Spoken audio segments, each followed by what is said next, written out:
Good Corporate Governance, Pedoman Manajemen Risiko, Perum Jasa Tirta II.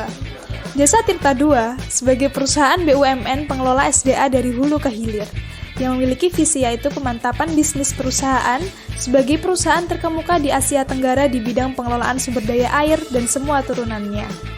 Sebagai wujud penerapan visi perusahaan, pengelolaan risiko diperlukan dalam rangka penguatan penerapan prinsip-prinsip Good Corporate Governance, terutama penegakan praktek bisnis yang sehat dan sebagai fungsi strategis untuk mengenali berbagai macam risiko yang sedang atau akan dihadapi oleh perusahaan.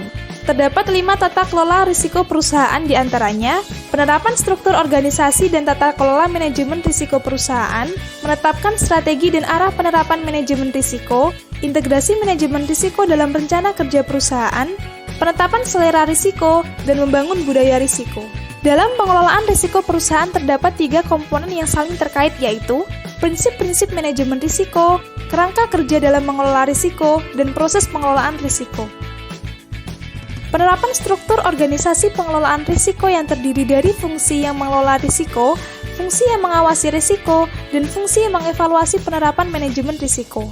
Dewan Pengawas adalah wakil dari pemilik modal untuk mengawasi pengelolaan operasional perusahaan oleh direksi, termasuk di dalamnya memastikan bahwa penerapan manajemen risiko berjalan secara efektif dan efisien.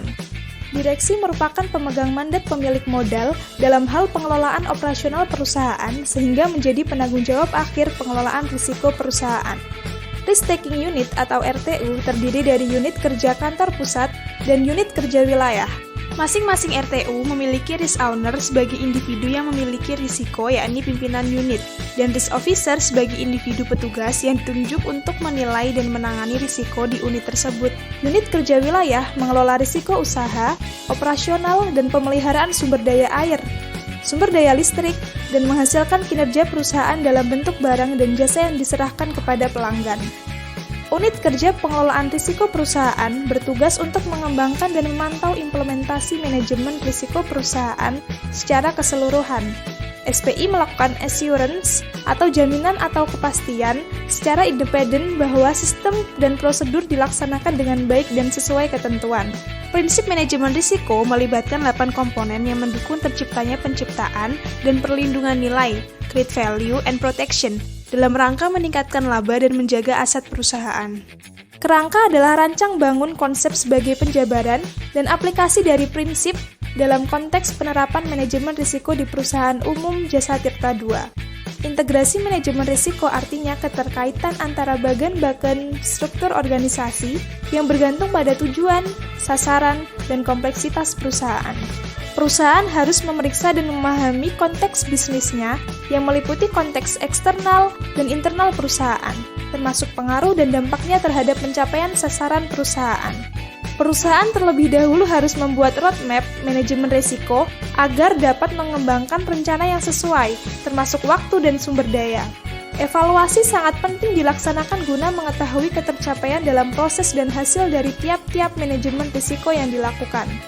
Berdasarkan hasil pemantauan dan evaluasi kinerja, perusahaan akan mengambil langkah-langkah meningkatkan mutu kerangka dan proses manajemen risiko secara berkelanjutan.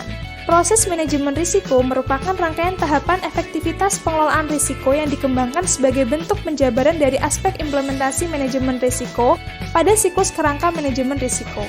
Komunikasi dan konsultasi adalah urat nadi proses manajemen risiko dan karena harus senantiasa diperhitungkan dalam setiap tahapan proses manajemen risiko. Tujuan penetapan ruang lingkup, konteks, dan kriteria adalah untuk menyesuaikan proses manajemen risiko, mengaktifkan penilaian risiko yang efektif dan perlakuan risiko yang memadai. Penetapan konteks dalam proses manajemen risiko bertujuan untuk menetapkan arah pada pencapaian tujuan dan sasaran perusahaan. Penilaian risiko adalah pendekatan terstruktur untuk mengidentifikasi dan menganalisis ketidakpastian yang ada dalam pencapaian sasaran perusahaan. Tujuan perlakuan risiko adalah proses mengidentifikasi, menyeleksi, dan melaksanakan pengendalian terhadap risiko yang berada di atas ambang batas toleransi. Pemantauan dan tinjauan secara khusus terhadap perlakuan risiko bertujuan untuk melihat pencapaian objektif atau sasaran perusahaan sesuai KPI atau sasaran spesifik atau khusus yang telah ditetapkan. Proses manajemen risiko dan berbagai keluarannya harus didokumentasikan dan dilaporkan melalui mekanisme yang tepat. Mari bersama-sama kita terapkan good corporate governance untuk Jasa Tirta II untuk Indonesia.